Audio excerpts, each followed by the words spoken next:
Chers élèves, bonjour. Bienvenue dans cette 12e vidéo sur les homophones dans laquelle je vais essayer de vous expliquer la différence entre on, on et on, ont.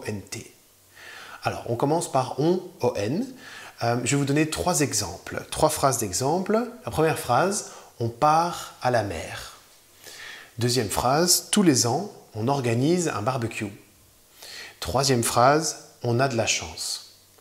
Alors ici, dans ces phrases, le mot on, c'est un pronom personnel sujet comme je, tu, il, elle, nous, vous, il, elle au pluriel.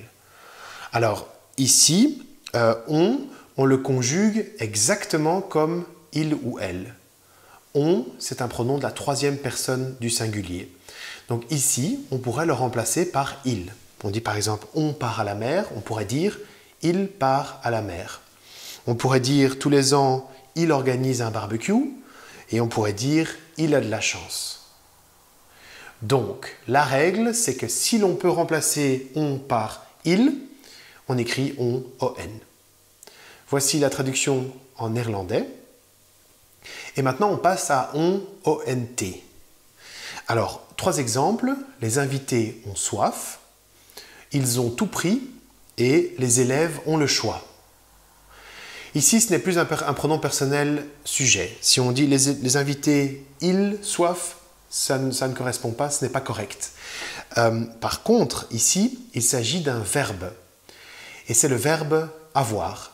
On dit les invités ont soif, c'est le verbe avoir, comme avoir soif.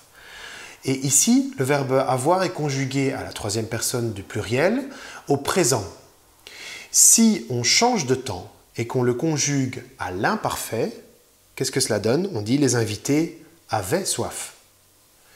On dirait ils avaient tout pris et on dirait les élèves avaient le choix.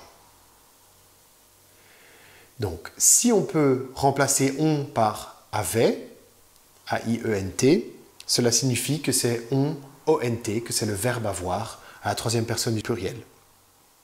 Voici la traduction de on, O-N-T en néerlandais.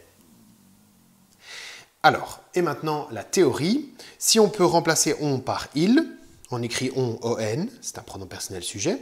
Et si on peut le remplacer par avait, alors c'est un verbe conjugué au présent et on l'écrit O-N-T. Voilà, j'espère que vous avez bien compris la différence entre on, avec ou santé.